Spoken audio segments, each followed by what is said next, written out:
सुप्रभात मंडळी. India's most fearless या पुस्तकाचं अभिवाचन आपलं चालू आहे. शिव अरोर आणि राहुल सिंग यांचं लिहिलेलं आणि संध्या रानडे यांनी अनुवादित केलेलं हे पुस्तक. त्यातलं प्रकरण पहिलं आणि त्यातला शेवटचा भाग आता आज मी वाचते. या यशस्वी कारवाईनंतर मेजर टँगो यांचं आयुष्य पूर्णपणे बदलून गेलं. माझं आयुष्य पूर्णपणे बदलून गेलं आहे. माझ्यावर अनेक बंधनं आली आहेत, पण तरीही मी सुरक्षा रक्षक दलाचा एक अधिकारी आहे हे मी विसरू शकत नाही, कारण मी दुसरा कोणी असूच शकत नाही, मेजर टँगो म्हणतात. ते असं म्हणतात कारण सध्या पाकिस्तानच्या दृष्टीने ते पर्सन ऑफ इंटरेस्ट आहेत. पाकिस्तानचं ते लक्ष आहेत. पाकिस्तानबरोबरच्या त्यांनी उद्ध्वस्त केलेल्या दहशतवाद्यांच्या गटाचंही त्यांच्यावर लक्ष आहे आणि ते एक अटळ असं सत्य आहे. या सत्यामागे दडली आहे 28 आणि 29 सप्टेंबरची मध्यरात्र. 2017 साली हे पुस्तक लिहिलं गेलं. त्यावेळी मेजर टँगो यांचं वय 35 होतं, पण वयाच्या 6व्या वर्षापासूनच त्यांची इच्छा होती की ते लष्करात भरती होण्याची. त्यांना अजून आठवते की ते मुंबईला राहत होते. त्यावेळी त्यांच्या आईवडिलांच्या कॉटवर बसून त्यांनी विस्फारलेल्या डोळ्यांनी सुन्न करून टाकणाऱ्या शांततेत विजेता हा सिनेमा पाहिला होता.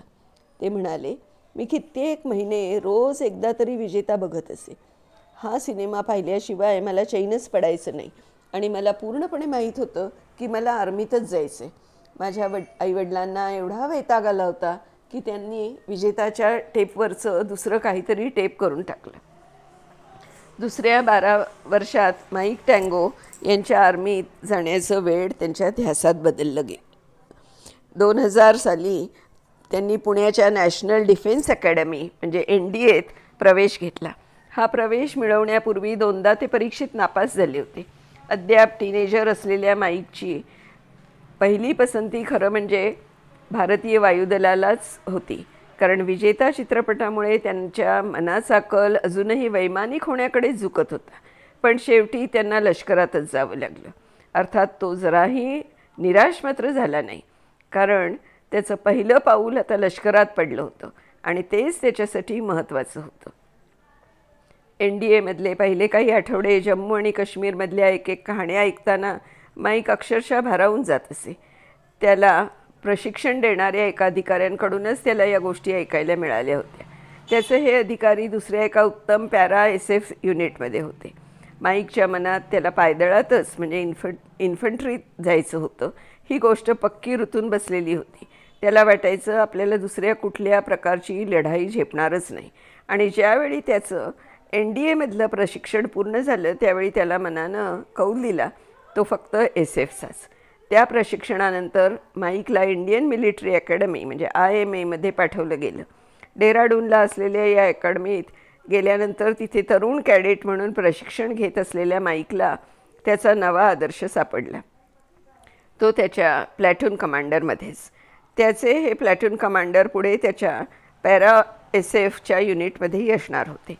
इथून पुढे मेजर टँगो यांचं करिअर त्यांच्या मनाजोगतंच घडणार होतं. 2004 साली माईक टँगो यांना लष्कराच्या पॅरा SFमध्ये लेफ्टनंट म्हणून कमिशन मिळालं. इथले उमेदवारीचे पहिले 6 महिने म्हणजे पुढे खरीखुरी कार्यवाही करण्याच्या दृष्टीनं मिळालेलं अतिशय शिस्तबद्ध आणि काटेकोर असं शिक्षण होतं. 3 महिने माईक आणि इतर तरुण अधिकाऱ्यांना मनाचा कणखरपणा, उत्तम चारित्र्य आणि प्रामाणिकपणा या गोष्टींचा कस लागेल अशा तऱ्हेच्या चाचण्यांना समोर जावं लागलं. तो त्यांच्या शिक्षणाचाच एक भाग होता. प्रोबेशनच्या या काळात प्रत्येक जण त्याला आजमावून बघत असतो. मेजर टँगो या दिवसाबद्दल बोलताना म्हणाले, तुम्ही तुमच्या टीमचं उत्तम नेतृत्व करू शकता का? दुसऱ्यांना मदत करण्याची तुमची वृत्ती आहे का? याचा अंदाज घेतला जात असतो. जे कोणी SFची निवड करतात ते शारीरिकदृष्ट्या दणकट असतातच, पण ते तुम्हाला मानसिकरित्या खचवून टाकण्याचा प्रयत्न करतात, कारण तुम्ही शरीराने दणकट असलात तरी मनाने कणखर आहात की नाही हे या प्रयत्नांमधूनच त्यांना कळतं. मनाचा कणखरपणा तपासण्यासाठी काही चाचण्या घेतल्या जात असतात, तरी त्या कणखरपणाचा उपयोग शारीरिक चाचण्यांमध्ये होऊ शकत नाही. SFच्या प्रोबेशन पिरियडमध्ये तो कणखरपणा आपोआपच वाढत जातो. या बाबतीत अधिक माहिती देताना मेजर टँगो म्हणाले, त्यांचा प्रयत्न असतो तो तुमची सहनशक्ती संपवण्याचा. तुमची सहनशक्ती कोणत्या टोकापर्यंत पोहोचू शकते किंवा टिकू शकते किंवा नेमक्या कोणत्या क्षणाला तुम्ही हार मानता हे शोधण्याचा. अर्थात इथे अपेक्षा असते ती तुम्ही हार मानू नये ह्याचीच, पण शेवटी प्रत्येक व्यक्ती कोणत्या ना कोणत्या तरी क्षणाला तुटू शकतेच. मेजरना अजूनही आठवतं की या प्रोबेशनच्या काळात त्यांना हे सारं सोडून द्यावं, लष्करातच करिअर करण्याचा विचार बदलून इथून निघून जावं असं अधूनमधून वाटायचं. झोपेची कमतरता आणि मनावरचे ताण या गोष्टी हे सैनिक कशा प्रकारे हाताळतात हे अजमावण्यासाठीच्या चाचण्यांनी तर जीव नकोसा केला होता, असंही त्यांनी मोकळ्या मनानं कबूल केलं. गटारात फेकून दिलं जाणं आणि जनावर मेल्यानंतर सडलेल्या त्याच्या शरीराची चिरफाड करण्याचा हुकूम दिला जाणं या गोष्टी तर मेजर टँगो कधीच विसरणार नाहीत. मात्र कालांतराने त्यांना एक गोष्ट आपोआप जाणवली की वरवर पाहता तुम्हाला वेदनादायक वाटू शकणाऱ्या या प्रोबेशनच्या काळातल्या पद्धतीच शेवटी तुमच्यातून एक ठणक दणकट काटक असा सैनिक घडवणार असतात. SF-साठी तुमच्यातून खास अशी व्यक्ती घडवण्याचं काम या पद्धती करत असतात. वाईट परिस्थितीवर चिडण्याची किंवा वैतागण्याची मुभा तुम्हाला नसतेच. काहीही घडलं असलं तरी ते पुढ्यात आलं आहे त्यातून तुम्हाला मार्ग काढावाच लागतो आणि नेमकं हेच प्रोबेशनचा तो काळ तुम्हाला शिकवत असतो. त्या काळातली आणखी एक विशेष आठवण मेजर टँगो सांगतात. एकदा मध्यरात्री 2 वाजता त्यांना बिछाण्यातून ओढून जागं करण्यात आलं आणि फक्त तेवढ्यावरच भागलं नाही. एका पाकिस्तानी महिला नेत्याच्या मानसिक पाळीच्या चक्रामुळे पश्चिम बंगालमधल्या पावसाळ्यावर कसा परिणाम होतो यावर कुणालाही पटेल असं 1000 शब्दांचा निबंध त्यांना लिहायला सांगण्यात आला. यामागे हेतू हा असतो की तुमच्यासमोर आव्हान फेकायचं आणि त्याच्याशी तुम्ही कशा प्रकारे सामना करू शकता हे बघायचं. तुमच्यासमोर पर्याय कुठलाच असत नाही. करा किंवा मरा, तसं यशस्वी व्हा किंवा इथून बाहेर व्हा, ते म्हणाले. माईक यांनी त्यांचा 6 महिन्यांचा प्रोबेशन पिरियड अवघ्या 4 महिन्यांच्याही आधी पूर्ण केला. त्यानंतर ताबडतोब त्यांची बदली काश्मीरच्या खोऱ्यात करण्यात आली. पुढची 10 वर्ष कमालीची अस्वस्थ आणि स्फोटक परिस्थिती त्या राज्यात असण्याची ती सुरुवात होती. ऑक्टोबर 2004च्या सुमारास नोकरीला सुरुवात होऊन अगदी थोडेच महिने झाले असताना मेजर टँगो यांनी हे काम यशस्वी SF कमांडो होऊ शकतात हे निसंशयपणे सिद्ध करून दाखवलं. पण त्यांचं युनिट मात्र एवढ्यावरच समाधान मानायला तयार नव्हतं. हा तरुण अधिकारी कितीही समर्थ कितीही सक्षम असला तरी त्याला अजून काही काळ थोड्या तरी यातना त्रास देणं गरजेचं होतं असं त्यांना वाटलं आणि त्यासाठी त्याच्या वरिष्ठांनी एक गुंतागुंतीची किचकट आणि त्रासदायक ठरेल अशी योजना माईक यांच्यासाठी आखली. त्याची सुरुवात 2004 सालच्या दसऱ्याच्या दिवशी त्यांना उत्तर काश्मीरमधल्या लोलाबच्या खोऱ्यात हजर राहायला सांगून करण्यात आली. तिथे पोचल्याबरोबर त्यांना ताबडतोब अशा एका कामगिरीवर जायला सांगितलं जी जाणून बुजूनच त्यांना यशस्वी होता येणार नाही अशा प्रकारे आखली होती आणि ते तिथल्या मुख्यालयात परत आले. त्यावेळी त्यांना चांगलंच फैलावर घेतलं गेलं. ती आठवण अजूनही माईक यांच्या मनात ताजी होती. ते सांगत होते, माझ्यावर खूप जोरात ओरडून मला सांगितलं गेलं की SF-मध्ये राहण्याची माझी अजिबातच लायकी नाही. दुसऱ्या दिवशी श्रीनगरमध्ये माझे टीम कमांडर आणि माझे CEO यांच्याकडून माझ्यावर त्याहूनही वाईट पद्धतीनं आगपाखड करण्यात आली. त्यांनी मला सरळ सरळ ऐकवलं की माझ्याजवळ या क्षेत्रात गरजेची असलेली क्षमताच नाही. या कामासाठी मी पात्र नसल्याचंही मला त्यांनी सांगितलं. त्यांचं बोलणं माझ्यासाठी धक्कादायक तर होतंच, पण त्याचबरोबर ते संतापजनकही होतं. या क्षेत्रात येण्यासाठी स्वतःला सिद्ध करण्यासाठी मी अतोनात श्रम घेतले होते. उत्तमातलं उत्तम शिक्षण घेतलं होतं आणि तरीही ती थट्टा होती. त्यांना कानकोंड करण्यासाठीचा हा डाव अतिशय काळजीपूर्वक जाणून बुजून रचण्यात आला होता. त्यांच्या वरिष्ठांकडून हा डाव त्याही पुढे जाऊन नंतर चालू ठेवण्यात आला. त्यांनी माईक यांच्या हातात त्यांच्या बदलीचा हुकूम ठेवला. त्या हुकुमानुसार त्यांना SF-मधून काढून नेहमीच्या पायदळाच्या तुकडीत पाठवण्यात आलं. माझी बदली 19 महार रेजिमेंटला करण्यात आली होती आणि ताबडतोब तात्पुरत्या राहण्याच्या मला दिलेल्या ठिकाणी मी जावं असा हुकूम मला करण्यात आला. माझे कपडे आणि इतर वस्तूंची बांधाबांध करत असताना माझ्या डोळ्यात पाणी यायचंच फक्त शिल्लक राहिलं होतं.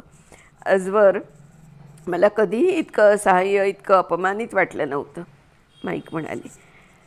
माईक बदलीच्या ठिकाणी जायला निघणार इतक्यात ऑफिसर्स मेसमधून एक वेटर धावत त्यांच्या जवळ आला. त्याने निरोप दिला की सीओना त्यांना एकदा शेवटचं भेटायचं होतं. माईक यांना आत्ताही आठवलं की स्वतःच्या कुठल्याही वरिष्ठांना भेटण्याच्या मूडमध्ये ते अजिबातच नव्हते. कुणाशीही बोलायची त्यांना इच्छाच नव्हती. शक्य तेवढ्या लवकर त्यांना तिथून निघून जावंसं वाटत होतं. पण तरीही मनात उसळून आलेली वैषम्याची लाट त्यांनी परतवून लावली आणि ते मुकाट्याने त्या वेटरच्या पाठोपाठ मेसकडे गेले. माईक यांचे सीओ तिथे उभे होते, गंभीर, शांत, पण माईककडे रोखून बघत. गोंधळून त्यांच्या पुढे उभ्या असलेल्या माईकना त्यांनी 50 पुशअप करायला सांगितल्या. तात्काळ, तिथल्या तिथे. संताप आणि अविश्वास दोन्ही भावना माईकच्या मनात एकाच वेळी दाटून आल्या. पण तरीही वरिष्ठांच्या हुकमाची अवज्ञा आपण करू शकत नाही हे माहीत असल्यानं ते सांगितलेल्या पुशअपसाठी जमिनीवर आडवे झाले. मात्र ते पुन्हा वर उठले तेव्हा त्यांना दिसलं की त्यांचे सीओ गडद लाल रंगाची कोरी करकरीत मऊ हॅट घेऊन त्यांच्या पुढे उभे आहेत. स्पेशल फोर्सेसचं प्रतीक असलेली ही अत्यंत सुंदर हॅट या तरुण अधिकाऱ्यासाठीच होती. स्वतःच्या स्वभावाने, वागण्याने, कर्तृत्वाने आणि चिकाटीने त्याने स्वतः मिळवलेली. मी आनंदाने वेडाच झालो, मेजर टँगो म्हणाले. त्यानंतर आलं आमचं एसएफचं पारंपरिक मद्य. सर्व तऱ्हेची मद्य एका मोठ्या जगमध्ये एकत्र केलेली असतात. अर्थात तिथे पण आमच्या पदांचे बॅजेस होतेच. ते सर्व मद्य एकाच वेळी संपवायचं असा रिवाज आहे. त्यानंतर त्यातून आमचे बॅजेस डोकावतात. त्या दिवशी तिथे ते मद्य प्यायल्यानंतर मी 2 दिवस झोपलेलाच होतो. माईक यांनी पहिली खरी लढाई अनुभवली ती त्यानंतर वर्षभराच्या आतच. लष्कराच्या गुप्तचर यंत्रणेला नुकतीच बांदीपोरा इथल्या संशयास्पद हालचालींची चाहूल लागली होती.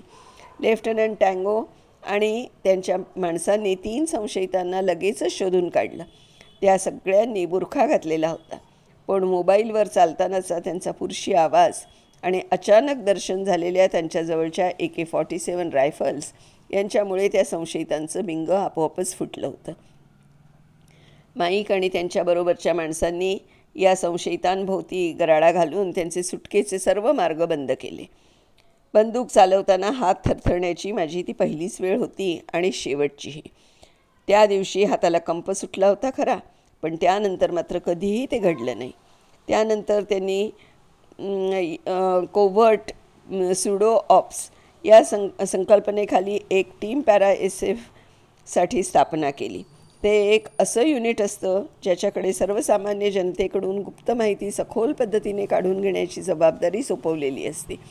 या माहितीच्या आधारे माईक यांना पाकिस्तानने काश्मीर खोऱ्यात घुसखोरी करून कोणत्या पातळीवर आपल्या भागातली माहिती घेतली होती हे जाणून घेणं सोपं जाणार होतं. शिवाय या भागांमध्ये SF कारवाया करण्यात कोणत्या अडचणी येऊ शकतात हेही त्यांना समजणार होतं. 7 वर्ष अशी कोव्हर्ट ऑपरेशन्स करणाऱ्या माईक यांनी स्वप्नातही कधी कल्पना केली नव्हती की एक दिवस त्यांच्यावर LOC ओलांडून एक फार मोठी कामगिरी करण्याची जबाबदारी सोपवली जाणार आहे. सप्टेंबर 2016मध्ये भारतीय लष्कराने पाकिस्तानवर केलेल्या कारवाईचे पडसाद जगभरात सर्वत्र उठले. त्याचंच या घटनेची अधिकृत घोषणा करण्याचा आणखी एक ऐतिहासिक निर्णय मोदी सरकारने घेतल्यामुळे या बातमीला सगळीकडूनच अनुकूल प्रतिसादही मिळाला. मेजर टँगो आणि दुसऱ्याही 2 टीम्सनी LOC ओलांडून भारतीय हद्दीत प्रवेश केल्यानंतर काही तासांच्या आतच लष्कराला पत्रकार परिषद घेण्याच्या सूचना दिल्या गेल्या आणि त्या परिषदेत भारताने पाकिस्तानी अतिरेक्यांवर यशस्वी हल्ला केला असल्याची माहिती औपचारिकरित्या सगळ्यांनाच देण्यात आली. असंही सगळ्यांनाच द्यावी असं सरकारकडून सांगण्यात आलं. या हल्ल्याचं, या बातमीचं वैशिष्ट्य हे होतं की पाकिस्तानच्या संदर्भात अशा तऱ्हेचं सर्जिकल ऑपरेशन करण्याची घटना आणि या घटनेची बातमी लोकांनी तोपर्यंत कधी ऐकलेलीच नव्हती. या यशस्वी सर्जिकल ऑपरेशनची माहिती पत्रकार परिषदेत सगळ्यांना सांगण्याचा बहुमान आर्मीचे director general military operations lieutenant general Ranbir Singh यांना देण्यात आली. भारताच्या परराष्ट्र धोरण मंत्रालयाच्या प्रवक्त्याबरोबर घेतलेल्या या संयुक्त पत्रकार परिषदेत त्यांनी ही माहिती सगळ्यांना सांगितली. पत्रकारांनी गच्च भरलेल्या दिल्लीच्या जवाहरलाल नेहरू भवनमध्ये हा अत्यंत धाडसी कार्यवाहीची माहिती रणवीर सिंग यांनी दिली.